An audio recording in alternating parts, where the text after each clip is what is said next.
The views, thoughts, and opinions expressed are the guest's own and do not represent the views, thoughts, and opinions of AIHA.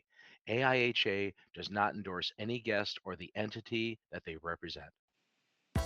On this episode of Healthier Workplaces, driving progress in workplace safety, updates from the AIHA Emerging Economies Microgrant Advisory Group. Stay with us.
Welcome, Paul and Stephen, to the Healthier Workplaces show. Thanks for joining us. Today's topic is going to be the AIHA microgrants. So, Stephen, I guess I'll start out by asking you, give us a bit of background on AIHA's Emerging Economies Microgrant Program, how it started, what some of your main goals are, and who some of the grantees are, and what type of work are they doing? That's a long Yeah, question, well, I know. yeah, it's a big question, but I can tell you some background. So, well, the AIHA Microgrants Committee was actually started in 2018 as a subcommittee of the International Affairs Committee. And well, the main reason was actually to create and increase understanding and build capacity for occupational hygiene in developing nations worldwide. So they were funded each year, and it was like a process that only took place once a year. Well, this changed since 2022 as we became the subcommittee as a standalone emerging economies advisory group, mainly to solidify the program and establish a permanent fund to build upon over time. So, meaning that everyone can drop in any proposal at any time a year, and those will be reviewed, and you will have a response within a reasonable amount of time. So the vision is to expand occupational hygiene in economically developing nations, and the vision is to expand occupational hygiene awareness and capacity globally to reduce the risk of injury, illness, and fatality to workers in nations with the fewest resources. Yes, so the microgrants recipients are actually all over the world. So, yeah, going from Asia over Africa to South America. And well, the project ranges from education to managing hazard and artisanal mining operations. So, really, into the subject and measurements and so on, to also, for example, PPE or RPE that is delivered with the microgrants money and so on. So it's very broad. So, Paul, as someone who's received one of these grants, I'd really like to hear your perspective on it and what drew you to apply to it, and how does your project align with that AIHA's program mission? Yeah, thank you so much for the question. The motivation to apply uh, was because of the critical need in our region to address occupational health risk, especially in artisanal cobalt mining in Kolwezi. As a physician with a big interest in occupational and environmental health. I have been witnessing the long-term health consequences that miners was facing due to exposure to harmful substances like dust, ionizing, like experiencing health issues due to the lack of protective equipment. And our projects perfectly aligned with the grant program mission of promoting safer work environment by focusing on practical training for miners on health risk assessment in the workplace. So this was very important for us to reducing health risks and increasing awareness of occupational hazards in our region. I think, in brief, that was the motivation of applying for this grant. So, Stephen, can you walk us through the selection process for these microgrants, and maybe some things that help a particular proposal stand out? Well, sure. Well, each project starts, of course, with a proposal submission.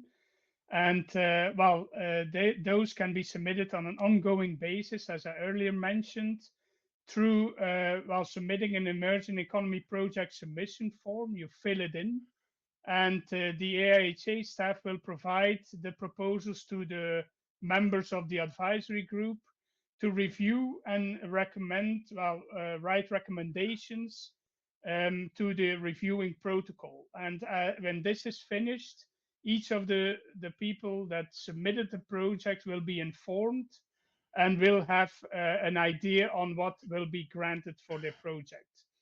So what is really important in our selection criteria is that the organization eligibility, it needs to be a standalone project addressing primary prevention and is consistent, of course, with the AIHA's mission and strategic priorities.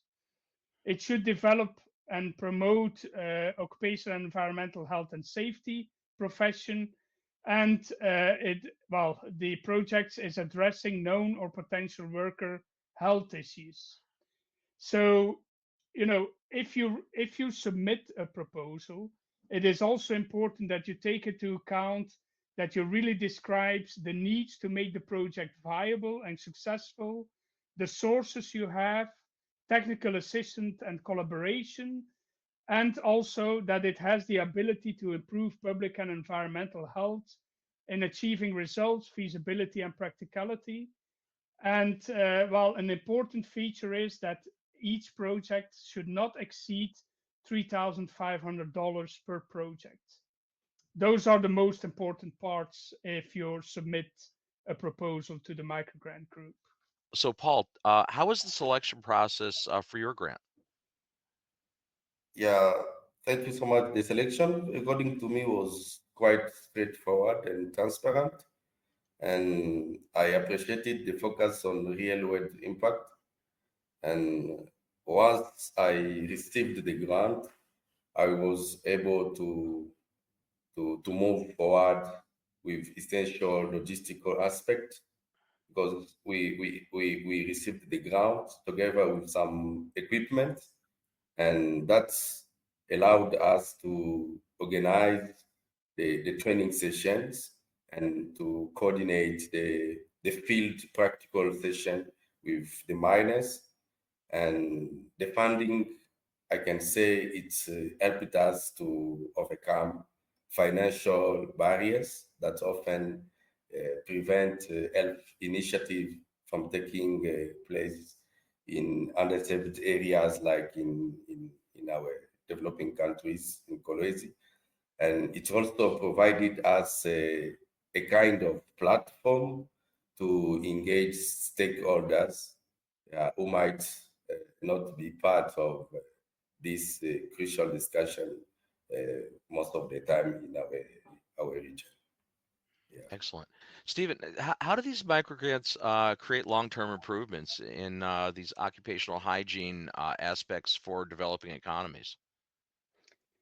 Well, I think it is important that each of the reporting subgroup members of the advisory group, they create some kind of project tracking and reporting uh, tool where each recipient will have to report certain parts of the project that are finished and so on, and we will follow it up very closely.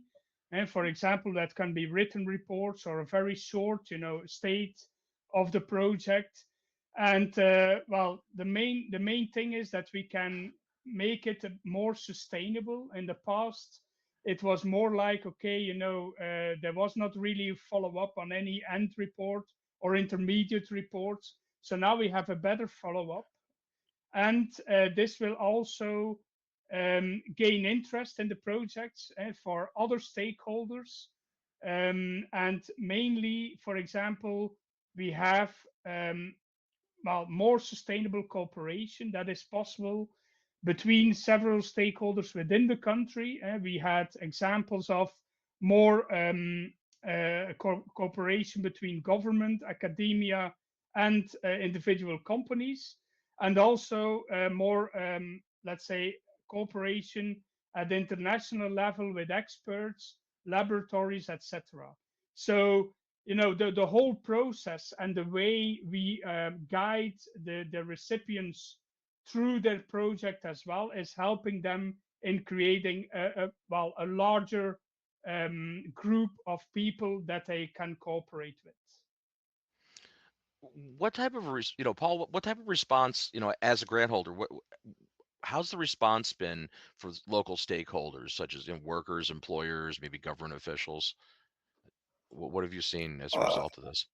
yeah, I think the response, especially from local stakeholders, has been positive, and workers are, for example, now eager to learn about ways to protect themselves when they are working in the workplace, and also the officials from the Ministry of Mine in our region are beginning to see the value of adopting safer work practices.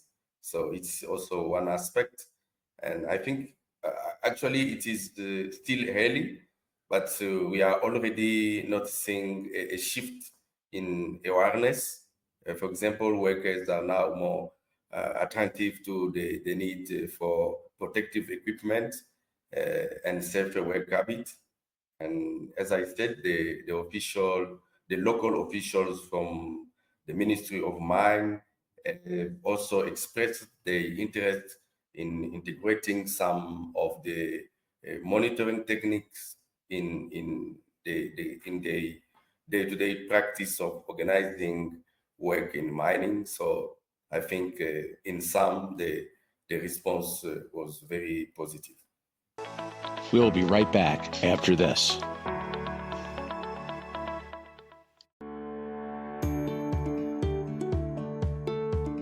When I was a student, somebody helped me.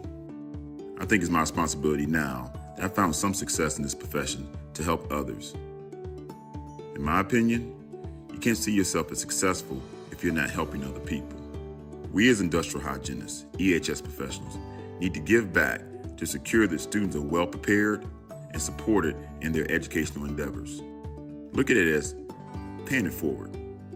Somebody helped me get to where I am, so I'm helping others to achieve their dreams.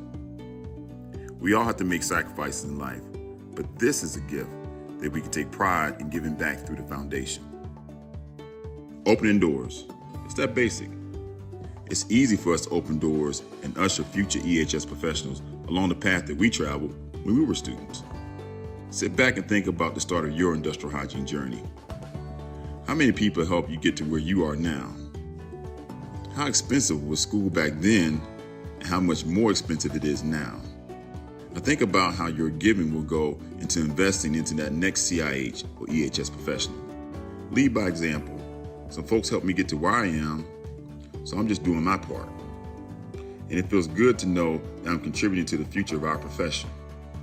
The foundation makes it easy in so many ways to make a gift, and I've seen firsthand how my giving has been appreciated by students. So do your part. Give back.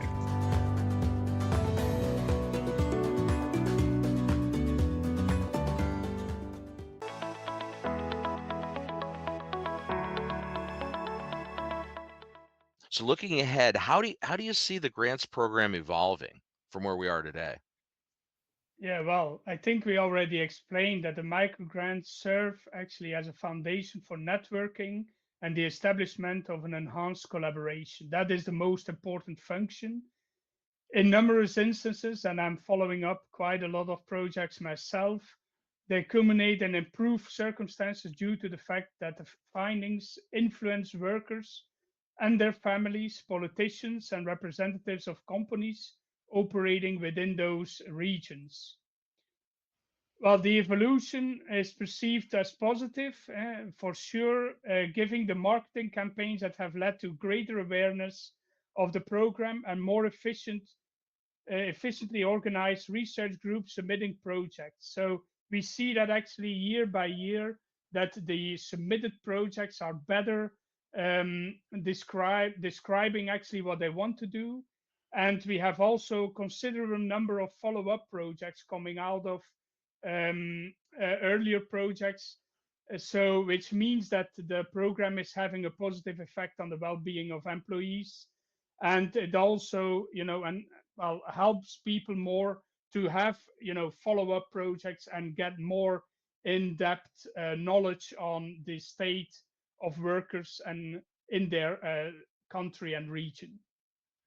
So Paul, as a grantee, what's your perspective on how the program you think will evolve or should evolve? Yeah, thank you so much for the question.